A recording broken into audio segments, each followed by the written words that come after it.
Welcome back. Today we're going to be taking a look at the easily accessible green tomes that we have in the game, including demotes in the normal pool, as well as whatever you could get in the Grail shop. The last one I did, I believe, was on axes, but it's been a while since I've done one of these, but I do want to get this back on the channel. I want to keep going on with this. There's still quite a bit of archetypes to cover, so I do want to continue this series.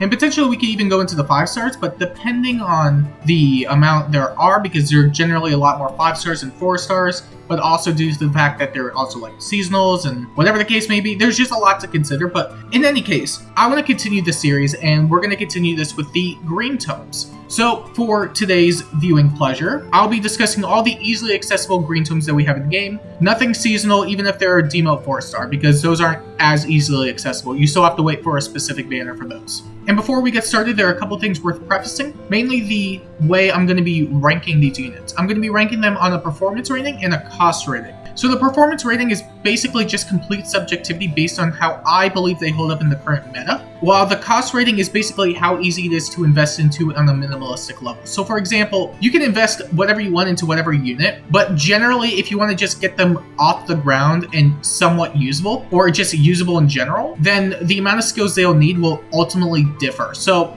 I'm not going to rank them based on premium cost, because that's just going to be the same cost for pretty much all of them. I'm basically just going to be doing it on budget, and that's going to be the cost rating. It's not going to be as crazy, because if you really want to invest into a unit, chances are you have the skills readily available, so it's not really that big of a deal comparatively to the performance rating. But in any case, we may as well just get started with our first green tome dancer, Adrift Azura. And this will be going in alphabetical order, by the way, so if you have a specific unit you're looking for, I would just search through it by letter, so it will be easier to navigate. But in any case, let's start with Adrift Azura.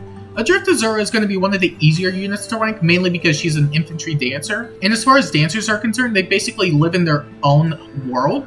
They don't really have to compete with a lot of other units besides other dancers. And even then, if they're just strictly better dancers like dual peony, they still provide a good amount of utility just because they have the ability to refresh an ally, which is already amazing on its own. As far as her stats go, she has relatively low stats across the board, but that's kind of expected with a ranged dancer from the early days of the game. So in terms of just her overall best stats, she has an attack stat which is okay, and you can potentially stack up her HP stat if you really want to use some HP skills. Otherwise, you could also attempt to invest into her res stat, but that ultimately depends on the amount of investment you really want to go into. As far as her weapon goes, she has a PRF Book of Shadows, which grants a flat speed +3, and then if she is adjacent to any ally, she inflicts -4 spectrum on the foe during combat. So it's basically a combat weapon. You could switch it out for pretty much anything. But in terms of her builds go, you could pretty much just give her double hone and then Wings of Mercy, and she doesn't really need much else. In terms of just dancer utility, Wings of Mercy is going to be the most important thing you could give her. And beyond that, you could pretty much go with your heart's content. As far as budget goes, Double Hone isn't the worst by any means, although there are better options like Tactics. But that will also ultimately depend on your composition, because at least with Hones, then you could use whatever ally you want. And then for a premium set, if you want to go like super max investment, you could try to stack up her HP and res stat so that she can use sabotages and HP skills like Infantry Pulse. Granted, it's not going to be the highest amount of HP or the highest amount of res, but it should still suffice for a good amount of modes, even stuff like Aether Raids where you can get blessing buffs, including extra stats depending on the mythic you bring. So it will ultimately depend on where you use her, but for the most part, I would say if you're just looking to buff allies or debuff foes with a sabotage, then you probably will be okay, but this will require a good amount of investment. In terms of her overall rating, like I said earlier, she is a dancer, and she does her own thing, so I'm not really confident in giving her like a objective number or like a subjective number, whatever the case may be, because she's a dancer and that's basically her only role. She doesn't need to do much else. But in terms of her cost rating, all she also really needs is Wings of Mercy, so it's really cheap. And for anyone wondering out here, if I didn't already say this in the video, the higher the cost rating, the easier it is to invest into. But again, this is all for like budget. If you're looking to invest into a specific unit, then it really doesn't matter. Next, we have Bowie, who actually has a pretty decent weapon, all things considered. Even with his lackluster stat line, he does have a free ace slot because he has close foil built into his weapon. But rather than getting extra stats, he has the Raven effect. So he'll essentially gain extra attack from colorless foes, which is pretty nice, especially since, again, his attack set isn't exactly the highest, but also he does have decent defense for what it's worth. And if you were to max invest into it, he can actually become a really, really big physical wall. If you want to just use him on budget, you can just grab a form from a Karen. I believe that's also at 4-star, which is really nice. You could give him the quick riposte seal and then an attack smoke. So he's just tanking a lot and then relying on bonfire damage because his attack isn't exactly the highest, especially at low merge with no flowers. So it's not exactly going to be a walk in the park in terms of just damage output. But considering he can hit pretty hard for a bonfire, it probably won't be too bad if you're going up against a blue unit or a colorless unit at least. Maybe if it's a red unit, it may be a bit more difficult unless you max investment. If you were to do max investment, you could just give him something like Sturdy Stance 3, Joint Drive Attack, and a form. You could put Quick Riposte into his B slot instead, so you could get more stats overall. But what you could also do is you could potentially speed stack him. If you were to give him a speed boon as well, you could always potentially try to speed stack him. So you could try going with your attack, speed, and defense. And while you're basically relegating a lot of the stats to a good amount of areas, it could work out for just general tanking. And it can prevent guaranteed follow-ups, which does help for general tanking, which is nice. Overall though, I would still say he's definitely on the lower end, but considering we don't have a lot of green tomes that are easily accessible, he's not too bad on his own right. My personal problem mainly stems from the fact that he just doesn't have a lot of res, which is fine on its own if you're just looking to melee tank, but if you were to go up against a dragon, that would be a problem because not only will he not be able to counterattack, but there's also a good chance he'll more than likely get one shot, but that's also not taking into account that his attack set is pretty low, all things considered. 29 base isn't really that high, but for a physical wall, it's really not that bad. Next we have Cecilia, who actually has a pretty cool weapon. She is a flying effective tome that has the Raven effect as well. So similar to Bowie, but it also has flyer effectiveness. But then her refine also comes with Triangle Adept, which isn't too bad if you're just looking for a dedicated check. This can actually be really good for mythic checks like Air, Peony, Milla. It's actually somewhat interesting. I haven't really seen Cecilia's on Aetherite's defense, but there's probably some merit to it if you're looking just to check some light mythics. Also, we have Ash and Asker, which are also colorless, so there's some merit there. As far as her stat line goes, early gen unit, it's not really the best allocated stat line, and she doesn't have as much to work with. But for what it's worth, her attack set isn't the worst, and her res isn't that bad by any means. But her defense, speed, and her HP are somewhat low, so you may have trouble against units that are generally faster, or target her defense. If you just want to use her on budget, you could potentially just make her into an enemy phase unit. You could stack up her attack and res so she can at least take mage hits. Quick riposte is there so you can at least double in the enemy phase, which isn't the worst, but you will have to keep her sustained well, which is why you also have noontime. But for consistent triggers, you may want to run something that can grant accelerated cooldown like World Breaker or New Year Valoria or whatever the case may be. But then you also have Bow Breaker, which can just be decent for checking bows. It can also be Dagger Breaker if you want to check stuff like Yuri, unless they're running no follow-up, which is fairly common. But for a general check, more than likely, she'll probably one-shot, but you could always have that safety net there. But worst case scenario, you could always swap that out for Lance Breaker or Blue Tone Breaker or whatever preference you really have. But for her premium set, rather than trying to go for a speedy set, which you could potentially do, it's not the worst idea per se, but there are better options, especially even better than this one, but I still think this one's not bad by any means. You can basically stack up her defense and res as much as possible. You could stack up with Catch, Menace, Lulls. It's not the worst by any means, and it could actually help against stuff that has maybe res-based damage reduction, so dragons, for example. So if you were to go up against maybe something like a Saros, she can't double her anyway because she has follow-up prevention, but she does come with Dragon Wall, and if you were to debuff her for defense and res, then there's a good chance that even with Catch too, because that does pair well with Menace, you could potentially bypass the Dragon Wall effect and potentially one-shot, especially with Triangle Depth built into her weapon. It's not the worst idea. I think she's just going to be really good for colorless and blue checks, and because her mixed bulk isn't exactly the highest, she will still be able to tank relatively okay against blues and colorless units, regardless of which stat they're targeting, especially if you are running a Lull, a Catch, and a Menace. And then with Quick Riposte, they're still able to double. And while she does lack a fair amount of things, I would say her PRF definitely helps her out in the long run, especially since she can be a really decent check for a lot of units. As I mentioned earlier, you could still check stuff like light mythics. You can still use her as a dedicated maybe Yuri check, unless they have like instant lethality, but that's a whole nother story. Basically, she's just a really decent blue and colorless check. She doesn't have the worst attack, and on the occasion, you could also take down flyers, which isn't the worst thing by any means. Granted, flyers aren't exactly known for their bulk, but the amount of coverage she has in comparison to maybe a bow is a lot stronger, which is why I do think a 6.5 is a fair rating. Next, we have Picnic Leo, who is really bad. I'm sorry, he's just unfortunate. I like Leo, I really do. But he's in that one archetype that really struggles currently because of the lack of skill inheritance. In terms of skills, he does have access to green tomes, which is nice. But in terms of his stat line, it's really all over the place because they tried to balance it out in some way to make it also min-max. But because he's a ranged cav, he also has limited BST, thus limiting the amount of potential he actually has. But for what it's worth,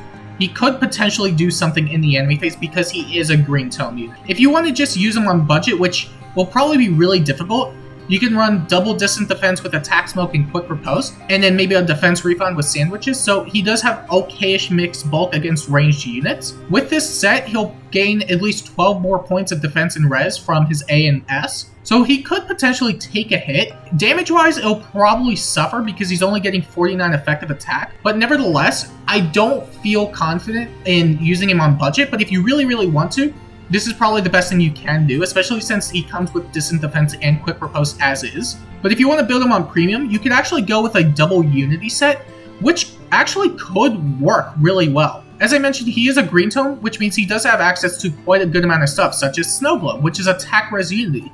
So if you were to run also attack defense unity, and then maybe defense res menace, he could actually stack up his mixed bulk quite well, and if he gets debuffed in attack, he'll hit a lot harder because he's getting the double unity effect. He'll still need to rely on quick riposte for doubles, but outside of that, he could continually stack up his defense and res, and potentially end up being a really good ranged tank. Still, the lack of skill inheritance on top of the really poor stat line doesn't really raise a lot of confidence for me, which is why I'm only going to give him a 4 out of 10. Maybe you guys have a different opinion on this, but I don't really see Picnic Leo being all of that amazing in terms of performance in general, just because there are not only a lot of no follow-up effects present in this game, but also he's a slow ranged cav with a limited stat line. Next we have Linstella, and they are really cool.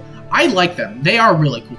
They came with a PRF that inflicts a bunch of penalties on the foe, mainly -8 attack and res, which basically equates to +8 attack, defense, and res, which is good for just general tanking and damage output. But then they also have a bonus they can get to their attack based on the amount of bonuses on an ally based on their attack and res, and they get extra damage from that. But there is a caveat to that. They do need to be within 3 spaces of an ally, which isn't the problem. The problem is mainly going to be that they damage your allies. So if you need them to enter combat, unless they're specifically built to be below a certain HP threshold, it will probably prove troubling. Especially if you were to run them with a near save, then it's going to be a problem because they're going to be running out of HP. However, there are means around it, but that will ultimately depend, because if you're going to use them as a ranged specialist, then you can't pivot an ally right behind them because then they can still be targeted. So the closest ally will have to be your near save. So unless you make them an omni tank, which you can do, the damage is still going to be a problem. In terms of their stat line, it's really good actually. Because they're a newer gen infantry unit, they have access to a lot more stats, so they have good attack and good mixed bulk. On top of the fact that they also get more attack from their weapon, a flat +3, and then whatever else from their weapon, and they also have a super boon in attack, which is the only way they can score 175, but you'll more than likely need a dual skill anyway if you want to score well with them. But nevertheless, it's really good. If you want to use them on budget, you can kind of just keep their base stats for the most part. You can keep defense res form. I believe they come with defense res form, as well as sabotage attack, noontime for sustain. Res tactic can actually be really nice as it can grant them extra attack during combat if an ally is buffed for either attack or res. You can also run attack tactic in the Sacred Seal so that you can actually gain more attack and potentially one shot, but it will depend really, because it may not be possible, but it will ultimately depend on the foe you go up against. But nevertheless, you can also just run quick riposte so they can double, which is really nice. And then in terms of just overall stat balling, I did mention they have a super boon in attack, which is really nice.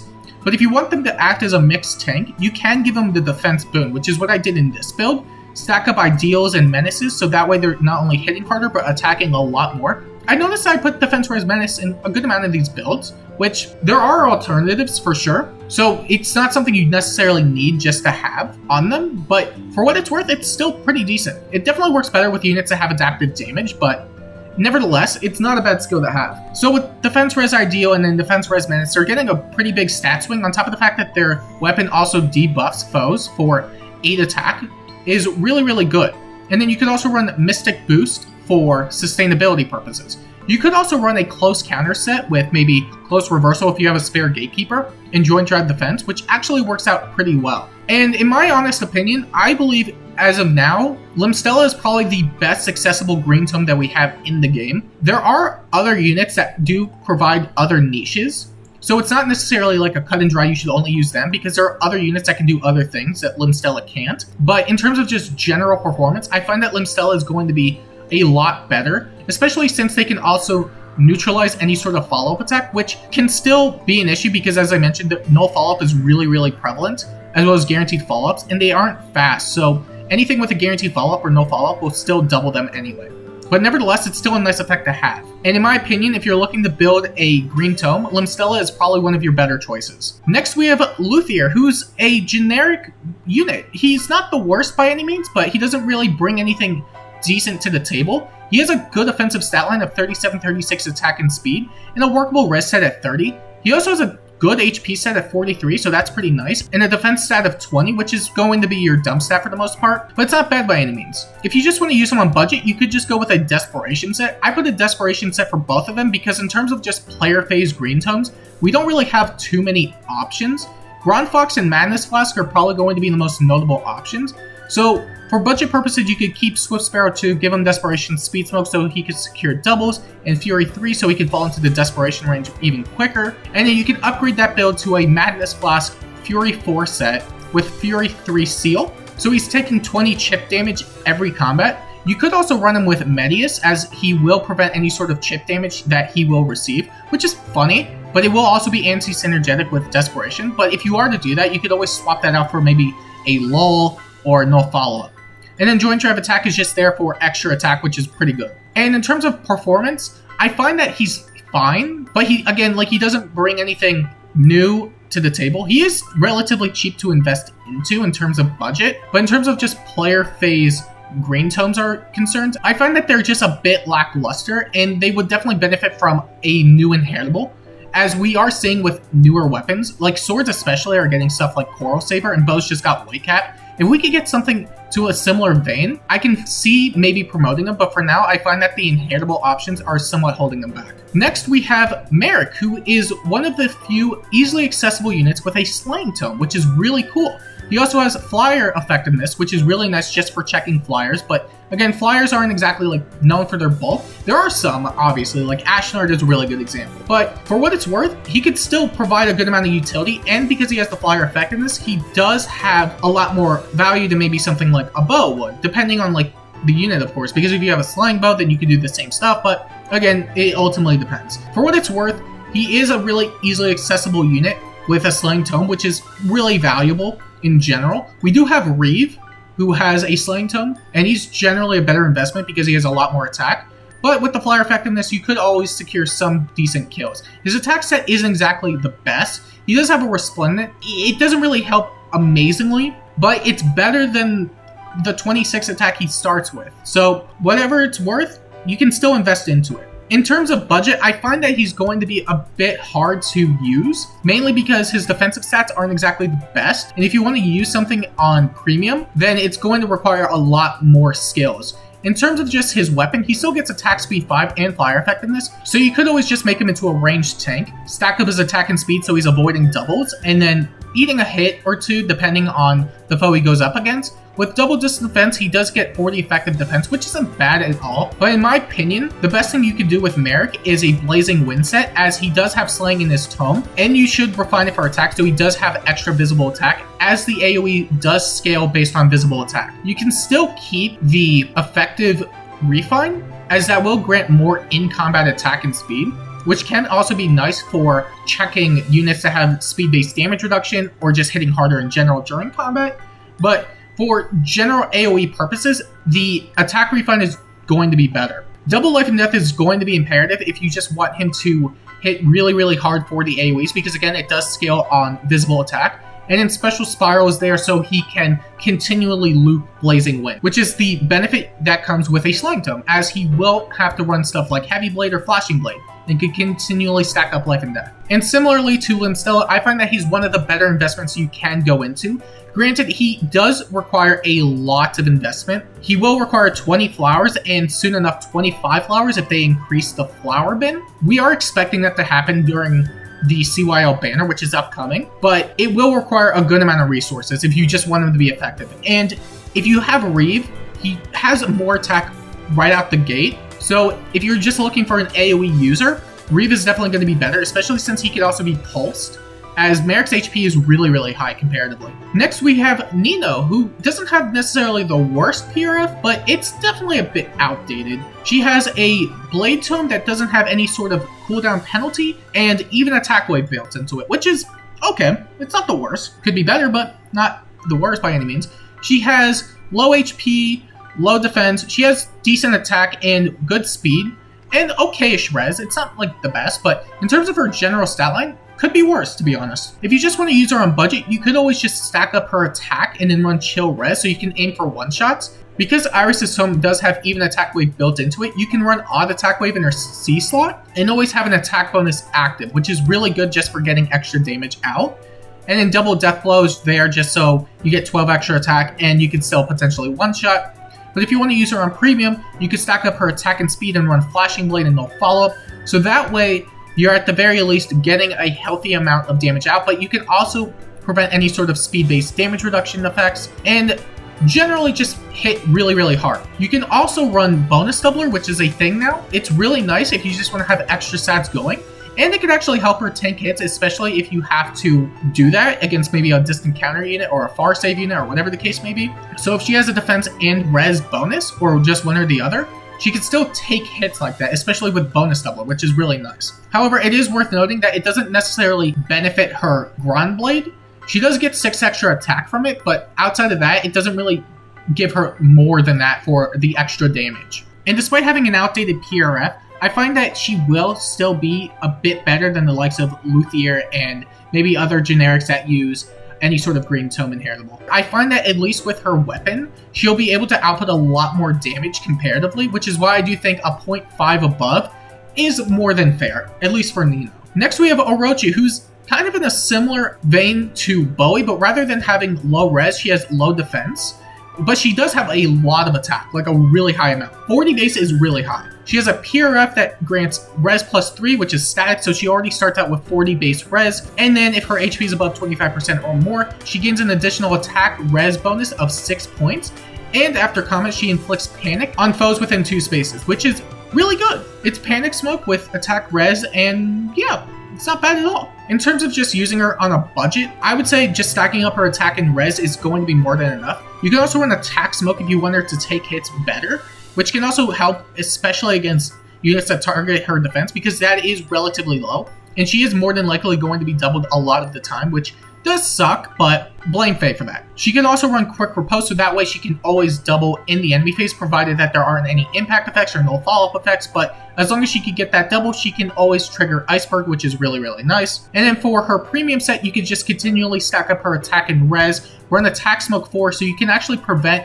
stuff like guaranteed follow-ups, as her speed isn't exactly the highest, but it should allow you to prevent stuff like guaranteed follow-ups from slower units. So maybe like Legendary Sigurd, but you don't really want her tanking a hit from her anyway, but case in point anyway. And then with quick riposte, she'll still be able to double in the enemy phase, but again, as long as those effects aren't active. Even still, I find that she's in a similar boat to Bowie. She's basically a defense res swapped variant, and she does hit harder, but I do find that in general, it's going to be a bit more difficult, especially for a range specialist, because they have to worry about both their defensive stats, as opposed to Bowie, who only really has to worry about their defense, as most common threats are targeting defense for melees, as opposed to range units that generally go 50-50-ish, where you have daggers and bows, but then you also have mages and staves. So it will ultimately depend. Next, we have female Robin, who isn't the worst by any means, but they probably could have done a lot better with her. She has a Raven Tome that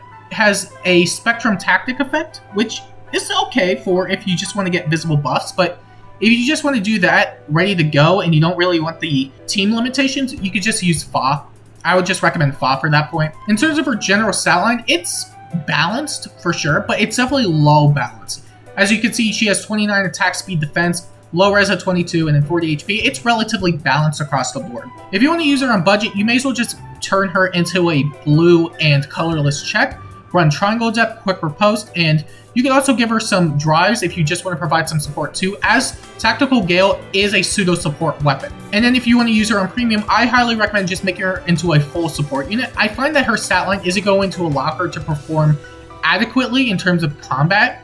So the best thing you could really do is just run Tactical Gale and then give stuff like Sudden Panic and Infantry Pulse so you can at least benefit your allies and debuff your foes. And in my opinion, she's probably one of the weakest green tomes that we have in the game. Maybe they'll come out with a new weapon in the future that will allow her to catch up to some degree. But in my opinion, we don't really have the inheribles for that as of yet. We do have Plagueon Torch and maybe Snow Glow, but I don't feel that's enough to actually justify her going up a bit.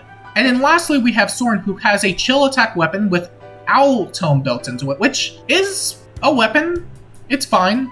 The chill attack is neat for what it is, but the Owl effect is not really going to be beneficial in a lot of cases. His offensive stat line, while weaker than Nino's, is still relatively okay. He has 33 attack and 33 speed, which can still be used for player phase stuff, but generally, I don't think it's going to be like the craziest, especially since we also have Luthier, and he takes less flowers, so it's an easier investment, but nevertheless, with the flowers, it should be pretty even for the most part.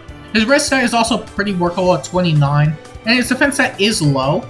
There are things you can do to get around it, and I know it is low, and there are always means of just one-shotting him, especially since his HP isn't exactly the highest, but with max investment, there is a way around that. Mainly with the Vulture and Plagueon Torch, but we'll get to that in a second. In terms of just budget, you can basically make him a chill bot. You can run triple chill, his chill attack weapon, chill speed B, and then chill res S slot, and then whatever else is there, maybe Swift Sparrow 2, Moonbow, so we can double in the player phase potentially. That's pretty much the extent you're really going to get with Soren on budget. But if you want to use Soren as a premium unit, you could actually stack up his speed and then stack up his defensive stats with attack, res, menace, and close foil, and no follow-up. So he's preventing any sort of guaranteed follow-up. And then with attack speed form and noontime, he's also preventing a lot of doubles and healing in the process. The Vulture weapons do provide a decent stat swing for what it's worth. And since he is a mage, he generally does want to be solo, as there is a good chance that foes can always just snipe allies from the backline if they aren't careful with their positioning. But again, he only has 25 defense, so it's going to be a bit more susceptible, but it can still work for what it is. And you can pretty much do this on all these units. You can even do it on female Robin, but if you're going to do it on anyone, you may as well just do it on Soren, I guess, even if she has 12 more points of defense. He still does have a better offensive stat line, which is why I do think, for what it's worth, a 5.5 is okay. It's pretty much the same I gave as Luthier, so I don't think he should be any lower. And maybe I could bump Robin up, but I find that her stats are just really, really all over the place comparatively to the likes of Soren and Luthier, which is why I do have them a 0.5 above. But these are pretty much all the easily accessible green tomes that we have in the game. In my opinion, if you're going to invest into any of them, Limstella is going to probably be the best one. But you also have Cecilia, who's a really good check. And then you have Merrick, if you just want to invest into a Blazing Wind unit, as targeting magic with a Slang Tome is pretty good. But you could still run Reeve, but he costs Grails. But nevertheless, those are probably the 3 best options in my opinion. But you'll have to let me know what you think down below. Do you agree with any of these? Do you disagree with any of these? I would love to know where you disagree with any of this. But until then, this has been the Green Tome video. If you want to see more videos like this, make sure to like and subscribe. If you really liked it, do the same thing. And until next time, I'll see you later.